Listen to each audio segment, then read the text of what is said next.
नमस्कार। कभी कभी कुछ सीखना इतना आसान और मजेदार लगता है ना? जैसे कोई दोस्त हमें कोई कहानी सुना रहा हो। तो आज हम बात करने की एक ऐसी ही खास कला के बारे में जो सीखने को एक बहुत ही प्यारा और आनंददायक अनुभव बना देती है। जरा एक पल के लिए सोचिए, क्या आपको अपने स्कूल के वो सबसे प्यारे टीचर याद है?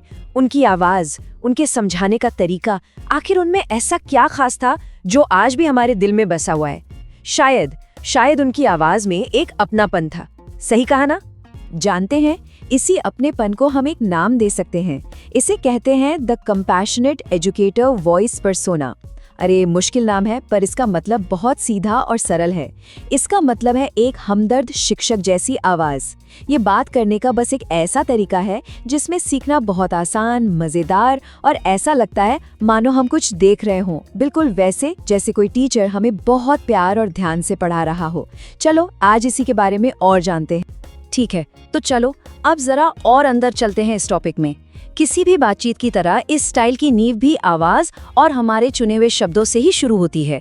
ये वो पहली चीजें हैं जो कोई भी सुनता है, महसूस करता है, और यहीं से सारा जादू शुरू होता है।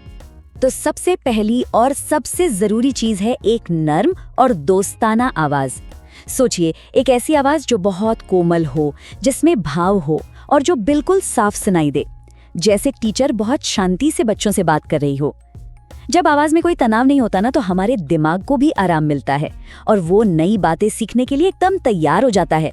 अब ये जो बात है ना, ये बहुत दिलचस्प है। देखिए, यहाँ दो तरीकों की तुलना की गई है।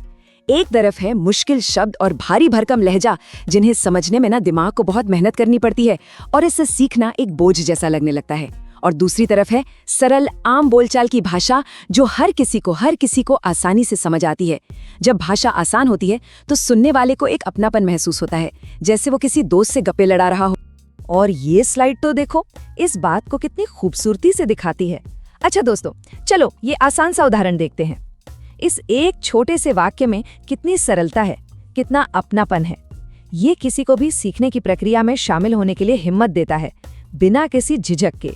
तो आवाज और शब्दों की बात तो हो गई, ये तो बस शुरुआत थी, एक नींव थी। असली जादू तो तब होता है जब हम इस नींव पर एक खूबसूरत कहानी की इमारत खड़ी करते हैं। मतलब जब हम इसमें अपना एक स्टाइल, अपनी आत्मा डालते हैं। किसी भी बात को यादगार बनाने का सबसे अच्छा तरीका क्या है? उससे अपनी रोजमर्रा की जिंदगी से जोड़ना। जैसे चाय के समय की बातें, स्कूल के इम्तिहान वाली घबराहट, या फिर भरी हुई बस का वो सफर, या फिर पहली बारिश देखने की वो खुशी।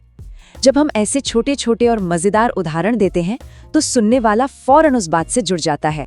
और हाँ, बात कहने की एक सही लय, एक रिदम भी बहुत जरूरी है। पहले एक जरूरी बात बताइए, फिर हल्का सा रुकिए, अपनी आवाज में एक छोटी सी मुस्कान लाइए और फिर अगली बात कहिए।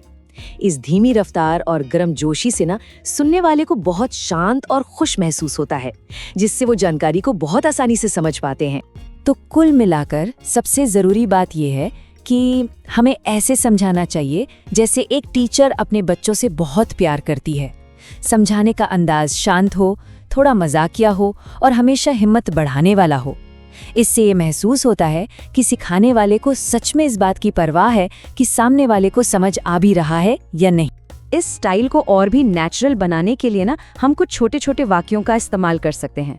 जैसे जरा सोचिए, देखिए, या अब इस बारे में सोचते हैं। ये छोटे छोटे वाक्य ऐसा महसूस कराते हैं जैसे हम आमने सामने बैठकर बात कर रहे हैं और सुनने वाले का ध्यान भी बना रहता है। तो हमने आवाज, शब्द और स्टाइल की बात की। ये सब मिलकर एक बहुत ही मजबूत अनुभव बनाते हैं। अब चलिए इन सभी चीजों को एक साथ जोड़कर देखते हैं कि इस पूरे तरीके का आखिरी और सबसे खूबसूरत मकसद क्या है। इन सब के पीछे ना बस एक ही बहुत ही प्यारा सा लक्ष्य है, और वो लक्ष्य है हर एक कॉन्सेप्ट को, हर एक विषय को इतना सरल, इतना सजीव और मजेदार बना देना कि सीखने में आनंद आए।